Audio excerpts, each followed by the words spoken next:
Sir మీరు కానీ కొంచెం దగ్గర జరగండి. హస్తం గుర్తు 2వ నెంబర్పై ఎమ్మెల్యే అభ్యర్థిగా 2వ నెంబర్ వచ్చిందండి.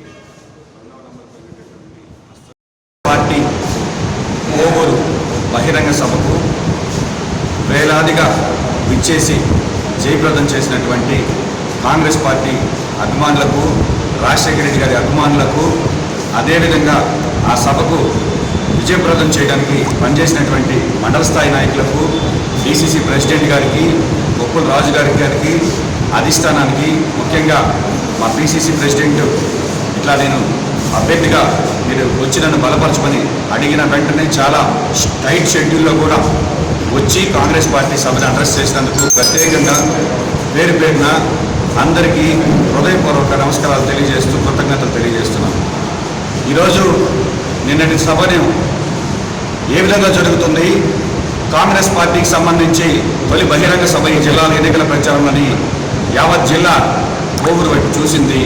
సభ సక్సెస్ అవడంతో కాంగ్రెస్ శ్రేణులన్నీ తిరిగి ఉత్సాహంతో జిల్లా అంతా కూడా పనిచేస్తున్నాయి.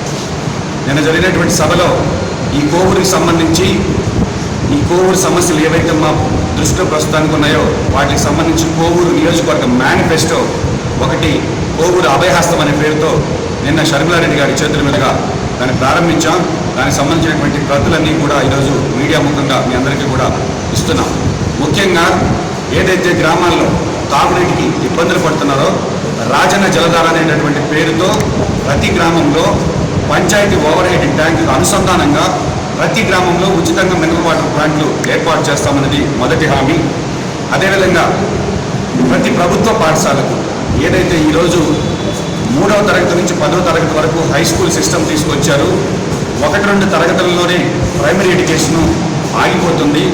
3వ తరగతి నుంచి ఆ పిల్లవాడు హై స్కూల్కి రావడానికి ఇబ్బందులు పడుతున్నారు, రవాణా సౌకర్యం లేదు అని ఏదైతే నేను మా గ్రామంలో రాష్ట్రంలో తొలిసారిగా ప్రభుత్వ పాఠశాలకు బస్సు సౌకర్యం కల్పించానో అదేవిధంగా కోవూరు నియోజకవర్గంలో ఉండేటటువంటి అన్ని జిల్లా పరిషత్ ఉన్నత పాఠశాల విద్యార్థులకు ఉచితంగా బస్సు రవాణా సౌకర్యం కల్పించడం అనేది ఒక హామీ.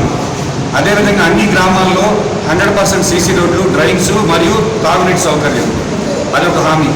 ముఖ్యంగా మత్స్యకార గ్రామాలకు సంబంధించి మత్స్యకార సోదరులకు సంబంధించినటువంటి జెట్టీల నిర్మాణం కావచ్చు, మత్స్య సంపదను ఆరబెట్టుకునే ప్లాట్ఫామ్స్ కావచ్చు, మత్స్యకార కుటుంబాలు ఏవైతే కోవూరు నియోజకవర్గంలో ఎక్కువ ఉన్నాయో వాళ్ళు వేటకెళ్ళి ఏదైనా ప్రమాదవశాత్తు ఆ కుటుంబాలు ఎవరికైనా ఏదైనా ఆపద జరిగినప్పుడు మత్స్యకార కుటుంబాలకు సంబంధించి 25 లక్షల వరకు ప్రమాద బీమా సౌకర్యం కావచ్చు. ఇట్లాంటి ముఖ్యమైన అంశాలన్నీ కూడా మేము కోవూరు మేనిఫెస్టోలో పొందుపరచడం జరిగింది.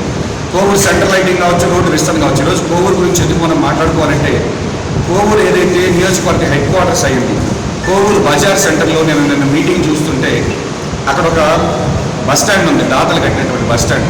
దాన్ని ఆనుకుని బజార్ సెంటర్లోనే ఒక ప్రభుత్వ మద్య షాప్ ఉండటం, అక్కడ ఏదైతే మహిళలు కనీసం బస్సు ఎక్కడానికి కూడా ఆ షెల్టర్కి రాలేక ఇబ్బంది పడి చివరికి అది అంత కంపతో అంత నిండిపోయి కోవూరు నగరం నడి ఒడ్డున ఈ విధంగా మనం చూడాల్సి వస్తుందని అనుకోలేదు.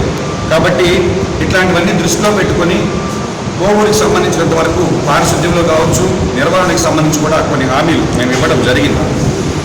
అదేవిధంగా ఏదైతే ప్రచారంలో బీడీ కార్మికులను చూసాం, వాళ్ళకి కనీస వేతనం కూడా గిట్టుబాటు ధర రావడం లేదు. బీడీ కార్మికులకు సంబంధించి కనీస కూలీ రావడానికి సంబంధించి కూడా కృషి చేస్తామని చెప్పి తెలియజేసుకుంటున్నాం.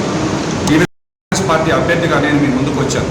ఒకసారి అభ్యర్థుల యొక్క ప్రొఫైల్స్ని గమనించండి.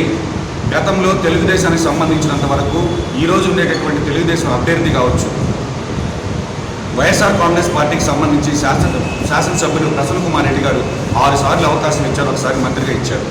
నాకు ఒకసారి అవకాశం ఇవ్వండి, ఈ నియోజకవర్గానికి సమస్యలు లేని నియోజకవర్గాన్ని తీర్చిదిద్దుతామని చెప్తున్నాం. ఇదే విధంగా ఇంకో సెజ్ కావచ్చు, సెజ్కి సంబంధించి న్యాయ సమీక్షలు ఏర్పాటు చేసి ఆ రైతుల సమస్యలు పరిష్కరించి వాళ్ళకి పరిహారం ఇవ్వడం కానీ దాన్ని డెవలప్ చేస్తే ఈరోజు కాంగ్రెస్ పార్టీ ప్రత్యేక హోదా అనేటటువంటి అంశంతో మేము ముందుకు వస్తున్నాం. ప్రత్యేక హోదా వస్తే ఈ రాష్ట్ర భవిష్యత్తు మారుతుందని మాకన్నా కూడా గతంలో జగన్మోహన్ రెడ్డి గారు ప్రత్యేక హోదా గురించి చెప్పినటువంటి వీడియోలన్నీ చూడండి. అది కేవలం ఒక కాంగ్రెస్ పార్టీతోనే సాధ్యం.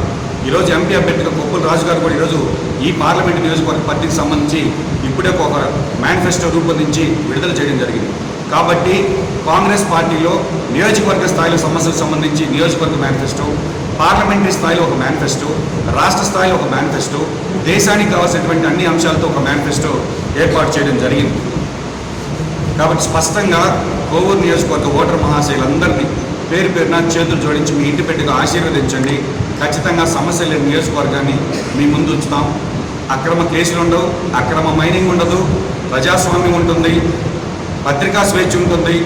అన్నీ కూడా ఈ కోవూరు నియోజకవర్గం బాగుండాలంటే యువతకు సంబంధించి ముఖ్యంగా ఈరోజు ప్రతి గ్రామానికి వెళ్ళేటప్పుడు వాలంటీర్లను చూస్తున్నాం. నేను నిన్న అడిగా ఒకరిని, వాలంటీర్లు ఏం చదువుకున్నాను, అందరూ కూడా డిగ్రీలు, బీటెక్లు, ఎంబీఏలు, ఎంసీఏలు చేసి వాలంటీర్లుగా పనిచేస్తున్నారంటే ఈ రాష్ట్ర యువత యొక్క భవిష్యత్తు ప్రశ్నార్థకంగా ఉందనే దానికి అది ఒక ఉదాహరణ.